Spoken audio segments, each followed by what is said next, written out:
Hey beautiful people, Ryan Hamer here again. In this video, we are going to be talking about asking for a credit limit increase, or asking for a new credit card, or asking for a line of credit with your financial institution. What if they say no? That's the thing. What if they say no? Now, before you feel completely and utterly dejected and rejected, there are factors that go into why they would have said no, or why they might have said no, and you should know why they're going to say no. Always check your credit before you apply for any credit. Always check your credit so you know where you stand.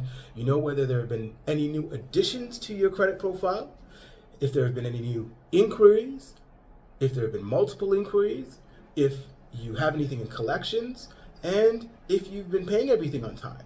You would know this stuff. If you don't know this stuff, then you're not checking, and you're not keeping on top of things.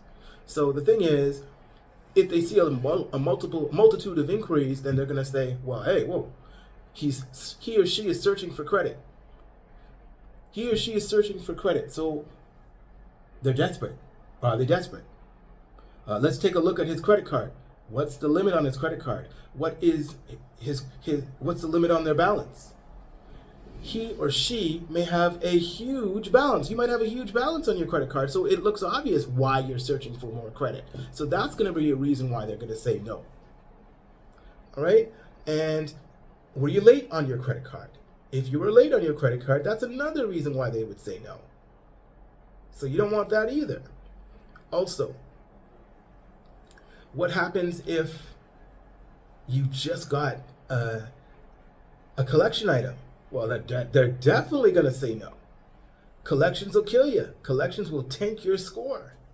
And then, of course, the score. What is your credit score? It's not advisable that you go and you try to get a non-secured credit card when you know your score is below 500 or in the low 500s. Or even in the 500s for that matter. You're going to have to seriously think about what it is that you're going to do to improve your credit score. Okay? Do not go applying for credit when you haven't checked any of these things, because you're gonna get embarrassed. You're gonna go to the bank and they're gonna pull up your credit. They're gonna ask you if you can pull up your credit, which is another hit to your credit score. They're gonna pull up your credit and they're gonna say, oh, and they have to do a hard inquiry, most likely, unless it's within a certain time perimeter of when you last got credit from them, or when they last pulled your credit score, your credit bureau report. Okay, so if they say no, and you don't have collections, and you have been paying your credit cards on time, and your line of credit, and you may have a loan with the bank, and they still say no, but your profile is good, then what you can do is you can say, okay, and then give it a little bit of time, like wait maybe a month or two, and then you can go to a different bank where you do not have any financial ties to. They might be willing to take a chance on you and offer you, they'll open up an account with you maybe, they'll offer you a line of credit or a credit card with a low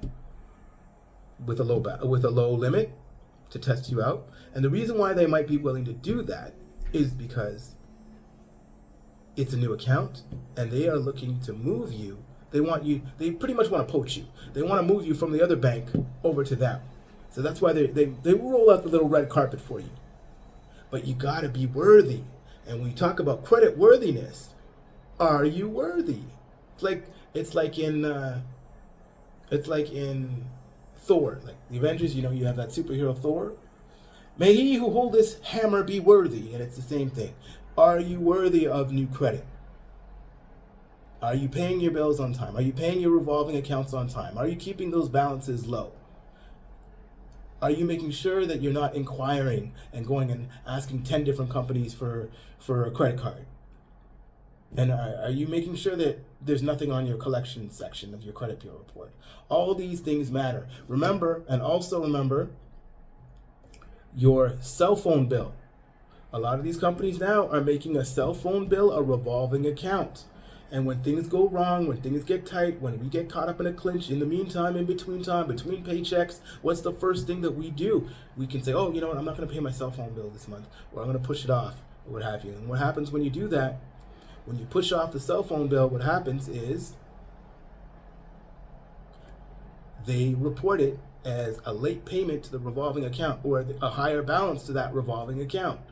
And then you end up in trouble, right? So that can definitely take your score. That can bring you down. That can, it's not going to end up in collections in the first month or something like that, but it's not going to look good.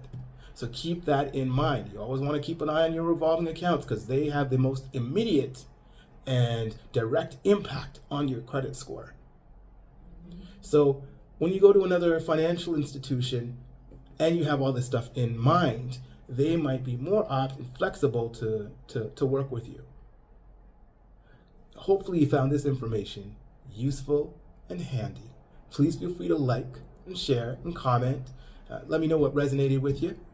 And if you felt that there's something that I could have added, or if there's something that else you want to know, please feel free to drop it in the comments, all right? Thanks again for watching. My name is Ryan Hamer, and I wish you well.